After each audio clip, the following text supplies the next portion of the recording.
تو تیسرے رکوع کے شروع ہی میں مسلمانوں کو مخاطب کر کے کہا کہ صبر اور نماز سے مدد حاصل کرو، اور جو صبر کرتا ہے اللہ اس کے ساتھ ہوتا ہے، یعنی مشکلات میں، تکالیف میں صبر اور نماز سے مدد حاصل کرنی چاہیے۔ اور 154 آیت میں یہ کہا کہ جو اللہ کی راہ میں مارے جاتے ہیں وہ زندہ ہیں، لیکن تم ان کی زندگی کا شعور نہیں رکھتے۔ اگر اس دنیا میں رہنے والے شہداء کی زندگی کا شعور نہیں رکھتے تو انبیاء کی زندگی تو بہت اعلیٰ و عرفہ ہوتی ہے، ان کا شعور ہمیں کیسے ہو سکتا ہے؟ پھر 155 آیت میں یہ کہا کہ ہم ضرور تمہیں آزمائیں گے، بھوک سے، مال کی کمی سے، جانوں کی کمی سے، پھلوں کی کمی سے۔ دراصل اس آزمائش کا مقصد کیا ہے؟ وَلَنَبْلُوَنَّكُمْ کہہ کر کے ہم تمہیں نکھار دیں گے۔ آزمائش کا، امتحان کا مقصد یہ ہوتا ہے کہ خفیہ صلاحیتوں کو نکھار دیا جائے۔ اور پھر کہا کہ جس وقت تم مصیبتوں میں گھر جاؤ تو تمہاری زبانوں پر یہ وظیفہ ہونا چاہیے، اِنَّا لِلَّهِ وَإِنَّا إِلَيْهِ راجعون، اِنَّا لِلَّهِ وَإِنَّا إِلَيْهِ راجعون۔ اور پھر تیسرے ہی رکوع میں صفا اور مروہ کو اللہ کی نشانیاں قرار دیا گیا، اور جن لوگوں کا خیال تھا کہ صفا اور مروہ پر تو دور جاہلیت میں بت نصب تھے، ہمیں ان کا طواف نہیں کرنا چاہیے، اس کی بھی نفی کی گئی، اور کہا کہ اس میں کوئی حرج نہیں ہے کہ تم صفا اور مروہ کے درمیان طواف کرو۔ اور پھر اسی رکوع میں توبہ اور اپنی اصلاح کی ترغیب بھی دلائی گئی کہ جو اصلاح کرتا ہے، توبہ کرتا ہے، اللہ رب العالمین توبہ کو قبول کرنے والا اور رحیم و کریم ہے۔ اور جو کفر کی حالت میں مرتا ہے، کہا کہ لعنت اللہ والملائکۃ والناس اجمعین، اس پر فرشتوں کی بھی، تمام لوگوں کی بھی لعنت، وہ ہمیشہ اسی میں رہتا ہے۔ چوتھے پارے ہی کے آغاز میں اللہ رب العالمین نے عقل رکھنے والی قوم کے لیے نشانیاں بیان کیں، اور نشانیاں کس طرح بیان کیں؟ فرمایا کہ یہ آسمان و زمین کی تخلیق میں، یہ دن اور رات کے اختلاف میں، یہ سمندروں اور دریاؤں میں جو جہاز اور بحری کشتیاں چلتی ہیں، ان میں یہ سب نشانیاں ہیں عقل والی قوم کے لیے کہ اللہ رب العالمین نے کس طرح ایک منظم سسٹم کو چلایا ہوا ہے۔ اور پھر ان لوگوں کی بھی مذمت کی اسی رکوع میں جو اللہ کے ساتھ شریک ٹھہراتے ہیں۔ قرآن حکیم نے کہا کہ چاہیے تو یہ کہ وہ اللہ سے سب سے زیادہ محبت کریں۔ وہ لوگ جو شیطانی قوتوں کی پیروی کرتے ہیں، تو قیامت کا جب منظر ہوگا تو سورہ بقرہ کی 166 اور 67 آیت نے یہ بیان کیا کہ وہ اپنے پیروی کرنے والوں کے ساتھ جس وقت ہوں گے تو ان سے بیزار ہوں گے، تو وہ بھی کہیں گے کاش ہم دنیا میں دوبارہ چلے جائیں، لو ان لنا قرۃ فنتبرأ منہم کما تبرؤوا منا، جیسے آج یہ ہم سے بیزار ہیں، ہم بھی ان سے بیزاری کا اظہار کریں، لیکن اس وقت موقع ختم ہو چکا ہوگا۔ آج موقع ہے کہ ہم ہوش کے ناخن لیں۔ پانچویں رکوع کے شروع ہی میں انسانیت کو مخاطب کر کے تو کہا کہ حلال اور پاکیزہ چیزیں کھاؤ، اس لیے کہ جس وقت حلال کھاتے ہیں تو جسم صحت مند رہتا ہے، حرام کھانے سے جسم میں بیماریاں پیدا ہوتی ہیں۔ اور دوسرا 169 نے یہ بیان کیا کہ شیطان تمہیں فحاشی اور برائی کا حکم دیتا ہے، یہ دونوں کام جو ہیں وہ رزق حرام ہی کا نتیجہ ہوتے ہیں، ان سے بھی بچنا چاہیے۔ پہلے انسانوں کو اس رکوع میں مخاطب کیا اور کہا پاکیزہ چیزیں کھاؤ، اور پھر اسی رکوع کی 172 آیت میں ایمان والوں کو مخاطب کر کے کہا کُلُوا مِن طیبات ما رزقناکم، پاکیزہ چیزیں کھاؤ اور اللہ کا شکر بھی ادا کرو۔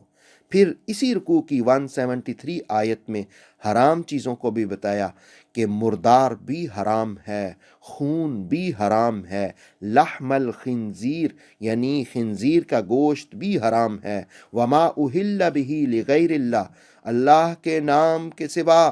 جن جانوروں کو ذبح کیا جاتا ہے وہ بھی حرام ہیں۔ اور پھر اسی رکوع میں ان لوگوں کا ذکر بھی ہوا کہ جو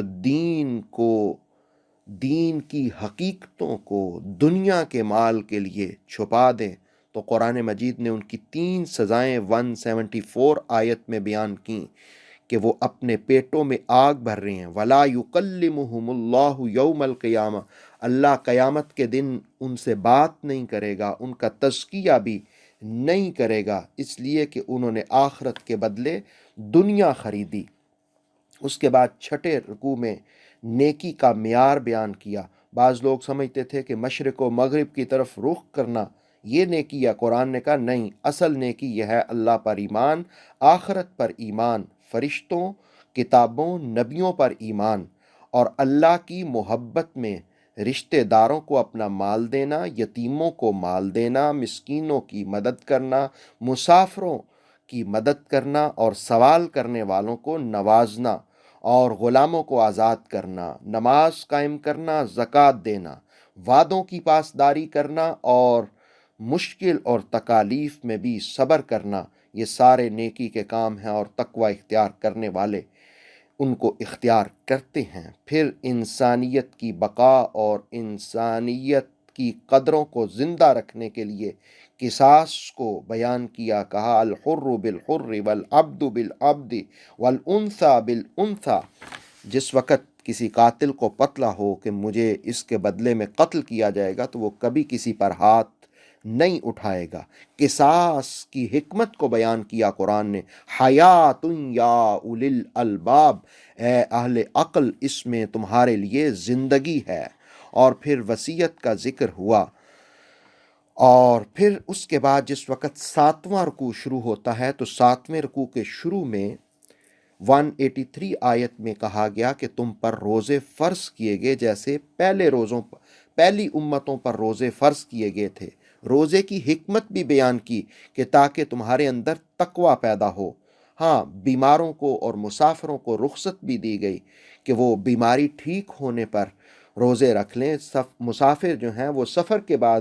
جتنے روزے رمضان کے چھوٹے ان کی قضا کر لیں۔ اور پھر رمضان المبارک کی یہ فضیلت بھی بیان کی 185 نمبر آیت میں کہ شہر رمضان الذی انزل فیہ القرآن، رمضان کا وہ مقدس مہینہ ہے جس میں اللہ نے قرآن اتارا ہے۔ جو اس مہینے کو پائے وہ روزے رکھے، اللہ آسانی کا ارادہ کرتا ہے، تنگی کا ارادہ نہیں کرتا۔ اور پھر 186 آیت محبتوں کا پیغام ہے کہ محبوب جب آپ سے میرے بندے میرے بارے میں پوچھیں تو فرما دیں میں قریب ہوں، جب وہ مجھے پکاریں گے تو میں ان کی دعاؤں کو سنوں گا۔ اور پھر 187 آیت میں یہ بیان کیا گیا کہ روزے کی راتیں جو ہیں وہ تمہارے لیے حلال ہیں، ان میں تم کھا پی اور ازدواجی تعلقات قائم کر سکتے ہو۔ اور 188 آیت میں کہا گیا کہ باطل طریقے سے مال نہ کھاؤ۔ اور پھر 8ویں رکوع کے شروع میں چاند کے گھٹنے اور بڑھنے کی حکمت کو بیان کیا گیا کہ مواقیت للناس والحج، یہ لوگوں کو وقت بتانے کے لیے ہیں۔ اور پھر اسی رکوع میں کہا کہ اگر کافر مخالف تم پر حملہ آور ہوں تو تم بھی ان کا جواب دو۔ حرمت والے مہینوں کا بھی اس میں ذکر کیا گیا اور انفاق فی سبیل اللہ کی رغبت بھی دلائی، اور کہا کہ اگر تم اللہ کی راہ میں خرچ نہیں کرتے وَلَا تُلْقُوا بِأَيْدِيكُمْ إِلَى التَّهْلُكَةِ 195 آیت میں کہا کہ گویا تم اپنے ہاتھوں کو ہلاکت میں ڈالتے ہو، تو اللہ کی راہ میں خرچ کرنا چاہیے۔ اور پھر حج کے کچھ احکام بیان کیے گئے اسی رکوع میں کہ اگر تم راستے میں روک لو تو پھر تمہارے لیے کیا حکم ہے۔ پھر 9ویں رکوع میں اس میں بھی حج کا ذکر ہوا اور کہا کہ حج کے مہینے معلوم ہیں، لیکن حج کے دوران کہا کہ فَلَا رَفَثَ وَلَا فُسُوقَ، کہ تم کوئی لڑائی جھگڑا نہ کرو، عورتوں کی طرف رغبت اختیار نہ کرو، اور ان لوگوں کی اصلاح بھی کی جو عرفات میں جانے کی بجائے مزدلفہ یا اس سے پہلے واپس ہو جاتے تھے۔ کہا کہ جہاں سے باقی لوگ جاتے ہیں تم بھی وہیں سے واپس آؤ، یہ نہیں کہ تم یہ کہو کہ ہمارا تعلق فلاں خاندان سے ہے، ہم وہاں نہیں جائیں گے۔ حج کے بعد دور جاہلیت میں منڈیاں اور بازار لگا کرتے تھے اور وہ وہاں شعر و شاعری ہوتی تھی، تو قرآن مجید نے کہا کہ 200 نمبر آیت میں کہا کہ فَاذْكُرُوا اللَّهَ كَذِكْرِكُمْ، کہ جس وقت تم حج کر چکو تو اللہ کا ذکر کرو جیسے تم آبا کا ذکر کرتے تھے، بلکہ اس سے بھی زیادہ اللہ کا ذکر کرو۔ پھر دعا بھی سکھائی کہ ربنا آتنا فی الدنیا حسنہ وفی الآخرۃ حسنہ وقنا عذاب النار، ہمیں دنیا بھی اچھی کر دے، آخرت بھی اچھی کر دے، آگ کے عذاب سے ہمیں محفوظ فرما۔ اور پھر ذکر کی دوبارہ ترغیب دی گئی، اور پھر ان لوگوں کا ذکر بھی ہوا جو دنیاوی زندگی میں بڑی بھلی بھلی میٹھی میٹھی باتیں کرتے ہیں، لیکن ان کا دل ان کی باتوں کے ساتھ نہیں دے رہا۔ قرآن مجید اپنے پڑھنے والوں کو ان سے بھی محتاط ہونے کی ترغیب دلاتا ہے۔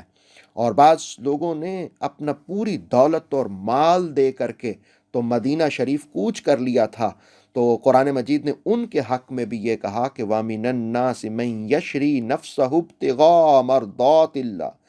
کوئی ایسا بھی ہوتا ہے جس نے اپنی جان ہی بیچ رکھی ہوتی ہے اللہ کی رضا کے لیے، اور اللہ بھی ان بندوں پر بڑا مہربان ہے۔ پھر ایمان والوں کو مخاطب کر کے کہا کہ پورے کے پورے اسلام میں داخل ہو جاؤ، آدھا تیتر آدھا بٹیر نہ بنو۔ پھر 10ویں رکوع کے شروع ہی میں کہا گیا کہ بنی اسرائیل کا ذکر کیا گیا، ان پر جو نعمتیں نشانیاں تھیں ان کا ذکر کیا گیا، اور 212 آیت میں اس کا بھی ذکر کیا گیا کہ یہ دنیا کی زندگی کو بڑا مزین کر دیا گیا ہے، اور بعض انکار کرنے والے ایمان والوں کا مذاق اڑاتے ہیں۔ اصل پتہ تو قیامت میں چلے گا، والذین اتقوا فوقہم یوم القیامہ، لیکن جو تقوی والے ہیں سادے سادے، آج لوگ بہت مذاق اڑاتے ہیں، علماء یہ اور وہ، تو یہ تو قیامت والے دن پتہ چلے گا کہ اللہ والوں کا مقام کیا ہے۔ اور پھر کہا کہ ساری امت ایک ہی ہے، ہم نے نبی بھیجے، مبشر بھیجے، نذیر بھیجے۔ اور پھر اس بات کو بھی اس رکوع میں بیان کیا گیا کہ دین کی راہ میں تکلیفیں آتی ہیں، مشکلیں آتی ہیں، جنت اللہ ایسے ہی تو نہیں دے گا، مشکلوں تکلیفوں سے گزرنا پڑتا ہے۔ اور پھر ان لوگوں کے سوال کا جواب بھی دیا گیا جنہوں نے کہا تھا کہ ہم کیا خرچ کریں، تو فرمایا کہ جو تمہارے پاس ایکسٹرا ہو، زیادہ ہو، وہ خرچ کرو، والدین پر، رشتہ داروں پر، یتیموں، مسکینوں، مسافروں پر۔ اور پھر یہ بھی کہا کہ اس دنیا کے اندر رہتے ہوئے بعض اوقات یہ ہوگا کہ تمہیں ایک چیز ناپسند ہے، حالانکہ وہی تمہارے لیے بہتر ہے، اور بعض چیزیں ایسی بھی ہوتی ہیں جو تم پسند کرتے ہو لیکن وہ تمہارے لیے بہتر نہیں ہوتی۔ واللہ یعلم وانتم لا تعلمون، 216 آیت میں کہا اللہ زیادہ جانتا ہے، تم نہیں جانتے۔ پھر 11ویں رکوع کے شروع ہی میں ایک سوال کا ذکر ہوا کہ حرمت والے مہینوں میں قتال کا کیا حکم ہے، تو قرآن مجید نے کہا کہ تم یہ پوچھتے ہو مسجد حرام سے روکنا یہ بھی تو گناہ ہے، فتنہ کرنا یہ بھی تو گناہ ہے، دین سے پھر جانا یہ بھی تو ارتداد ہے۔ پھر ان لوگوں کی فضیلت بیان کی جو ایمان لائے اور جنہوں نے ہجرت کی اور اللہ کی راہ میں اسٹرگل کی، تو فرمایا کہ وہ اللہ کی رحمتوں میں ہوں گے۔ پھر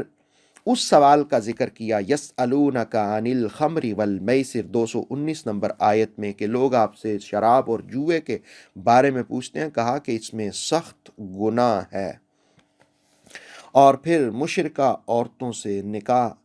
کرنے سے بھی اسی رکوع میں منع کیا گیا، اور 12ویں رکوع کے شروع میں خواتین کے مخصوص مسائل کا ذکر ہوا کہ حیض کے دنوں میں عورتوں سے مقاربت نہ کی جائے، ان سے جدا رہا جائے۔ یہود و نصارہ کے ہاں افراط و تفریط تھی، ایک بالکل احتیاط نہیں کرتے تھے اور ایک ان دنوں میں عورتوں کو اچھوت سمجھتے تھے۔ قرآن مجید نے ایک درمیانی سا راہ دیا، اور ازدواجی تعلقات کو بھی اس رکوع میں بیان کیا، نساؤکم حرث لکم کہہ کر کے، کہ اس آیت 223 نمبر 223 نمبر آیت میں یہ بیان کیا گیا کہ بیج وہاں ڈالو جہاں سے فصل برآمد ہوتی ہے، غلط راستے اختیار نہ کرو۔ اور پھر قسموں کا بھی ذکر ہوا کہ اپنی قسموں کو نیکی سے رکنے کا بہانہ نہ بنا لو۔ اگر کوئی نیکی سے رکنے کے لیے قسم بھی کر لے تو اسے چاہیے کہ قسم کا کفارہ ادا کر دے اور نیکی کو اختیار کر دے۔ اور پھر ایلا کا ذکر ہوا۔ ایلا کا مطلب یہ ہے کہ دور جاہلیت کے اندر بعض لوگ قسمیں کھا لیتے تھے کہ ہم عورتوں سے قریب نہیں جائیں گے، نہ انہیں طلاق دیتے، نہ ان کے حقوق ادا کرتے۔ تو قرآن نے ایسے لوگوں کو 4 ماہ کی مہلت دی۔ 226 نمبر آیت، اربعۃ اشہر کے الفاظ ہیں کہ 4 مہینے کی مہلت ہے، یا تو رجوع کر لو تو اللہ معاف کر دے گا، وگرنہ ان کو آزاد کر دو۔ پھر 268 نمبر آیت میں طلاق یافتہ عورتوں کی عدت بیان کی گئی کہ 3 حیض تک وہ اپنے آپ کو روک کے رکھیں، یعنی نیکسٹ نکاح نہ کریں۔ اور یہ بھی بیان کیا گیا کہ اگر اللہ نے ان کو کچھ دیا ہے تو وہ اپنے خاوندوں سے اس کو نہ چھپائیں، یعنی اگر اولاد کی بنیاد رکھ دی گئی ہے تو اس کا اظہار بھی ان کو کر دینا چاہیے۔ پھر 13ویں رکوع میں طلاق کے مزید مسائل کو بیان کیا گیا، 2 مرتبہ، 3 مرتبہ۔ یاد رکھیے کہ 3 مرتبہ طلاق دینے سے 3 مرتبہ ہی واقع ہو جاتی ہے۔ ہاں اگر بہتر طریقے سے دی جائے، یعنی 1 مرتبہ دی جائے تو اس میں گنجائش رہتی ہے، یعنی طلاق رجعی کی صورت میں گنجائش رہتی ہے 1 مرتبہ دو، لیکن جس وقت 3 مرتبہ دے دی جائے تو پھر کوئی گنجائش نہیں رہتی۔ ہاں البتہ اس کا قرآن حکیم 230 نمبر آیت نے فَإِن طَلَّقَهَا فَلَا تَحِلُّ لَهُ مِن بَعْدُ حَتَّى تَنكِحَ زَوْجًا غَيْرَهُ کہ کسی اور سے نکاح ہو، وہ بھی طلاق دے دے، پھر اس سے نکاح ہو سکتا ہے۔ اس طرح مختلف مسائل طلاق کے بیان کیے۔ 14ویں رکوع میں بھی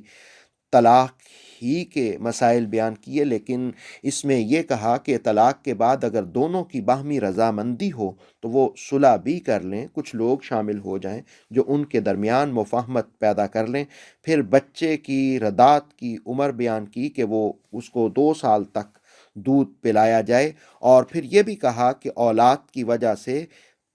فریقین ایک دوسرے کے ساتھ زیادتی نہ کریں۔ اور پھر وہ عورتیں جن کے شوہر فوت ہو جائے ان کی عدت کو بھی بیان کیا گیا 234 نمبر آیت میں کہ 4 اشہر و عشرہ، 4 مہینے 10 دن ان کی عدت ہے، وہ اپنے آپ کو روک کے رکھیں۔ اور 15ویں رکوع میں بھی طلاق ہی کے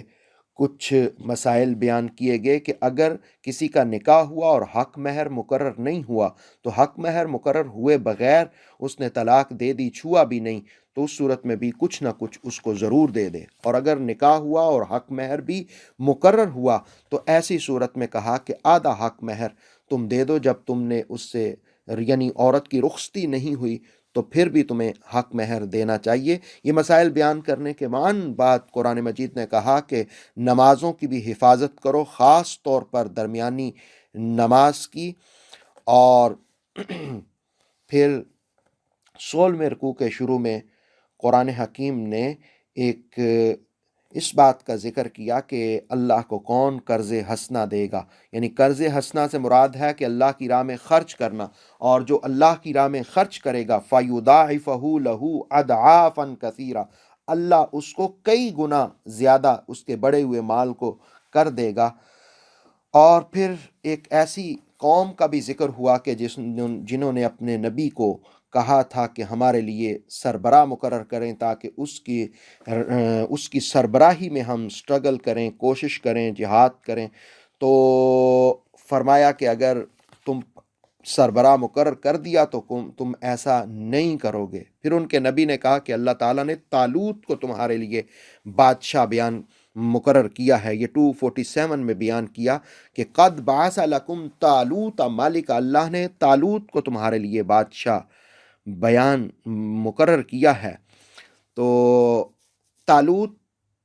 کے پاس زیادہ دولت نہیں تھی، تو انہوں نے دولت والوں نے کہا کہ اس کے پاس تو مال بھی نہیں ہے، اس کو آپ نے ہم پر تو بادشاہ مقرر کر دیا، سپہ سالار مقرر کر دیا۔ تو اس پر اللہ رب العالمین نے فرمایا ان اللہ اصطفیٰ علیکم وزادہ بسطۃ فی العلم والجسم، اس کو اللہ نے علم زیادہ دیا، اس کو جسمانی طاقت زیادہ دی، اس لیے اس کو تم پر بادشاہ مقرر کیا۔ اور پھر اس کی نشانی بھی یہ بیان کی کہ بنی اسرائیل کے پاس ایک تابوت تھا جس میں مختلف انبیاء کے تبرکات تھے، وہ مرور زمانہ کے ساتھ یہ کھو چکے تھے۔ تو کہا کہ اس کی بادشاہی کی نشانی یہ ہے، 248 آیت میں بیان کیا، ان آیت ملکہ ان یاتیکم التابوت فیہ سکینۃ من ربکم، کہ وہ تابوت، وہ باکس جس میں تبرکات تھے، وہ دوبارہ تمہارے پاس آ جائے گا اور اس کو فرشتے لائیں گے، اور وہ آ بھی گیا۔ اور پھر 7ویں رکوع میں یعنی دوسرے پارے کے آخری رکوع میں یہ بیان کیا گیا کہ جس وقت تم اب نکلے ہی ہو تو راستے میں ایک نہر پڑتی تھی، تو ان سے کہا کہ اس نہر سے گزرتے ہوئے تم نے پانی نہیں پینا، ہاں ایک چلو بھر پی لیں تو کوئی حرج نہیں ہے، لیکن وہ لوگ جنہوں نے چلو بھر سے زیادہ پانی پی لیا تو اس پانی نے ان کے اندر سستی اور نحوست پیدا کر دی، اور انہوں نے کہا لا طاقت لنا اليوم بجالوت وجنود، آج کے دن تو ہم جالوت سے مقابلہ نہیں کرنے کی طاقت رکھتے۔ لیکن وہ لوگ جو ایمان والے تھے، 249 نمبر آیت نے کہا کم من فئۃ قلیلۃ غلبت فئۃ کثیرۃ باذن اللہ، کتنی ہی بار ایسا ہوا ہے کہ تھوڑا گروہ بڑے گروہ پر غالب آ جاتا ہے۔ اور پھر دوسرے پارے کے آخری رکوع میں 250 نمبر آیت میں ایک دعا بھی سکھائی گئی کہ تم یہ دعا مانگو، ربنا افرغ علینا صبرا وثبت اقدامنا، اے اللہ ہم پر صبر انڈیل دے، ہمارے قدموں کو ثبات بخش دے، اور کافر قوم کے مقابلے میں ہماری مدد فرما۔ اور پھر آخری آیت کہ تلک آیات اللہ نتلوہا علیک، یہ آیتیں ہیں ہم جو آپ پر حق کے ساتھ تلاوت کرتے ہیں، انک وانک لمن المرسلین، بے شک تو ضرور رسولوں میں سے ہیں۔ اللہ رب العالمین دوسرے پارے کے مفاہیم ہمیں سمجھنے کی توفیق عطا فرمائے، اس پر عمل کی توفیق عطا فرمائے۔ اللہ رب العالمین قرآن کی برکت سے دنیا آخرت کی بھلائیاں نصیب فرمائے۔ وصلی اللہ علی خیر خلقہ وعلی آلہ وصحبہ اجمعین برحمتک یا ارحم الراحمین۔ خیر اور بھلائی کی دعوت آپ دوسرے لوگوں تک بھی پہنچائیں، آپ کے کانٹیکٹس میں جتنے لوگ ہیں آپ ان کو بھی دوسرے پارے کے مفاہیم فارورڈ کر دیں۔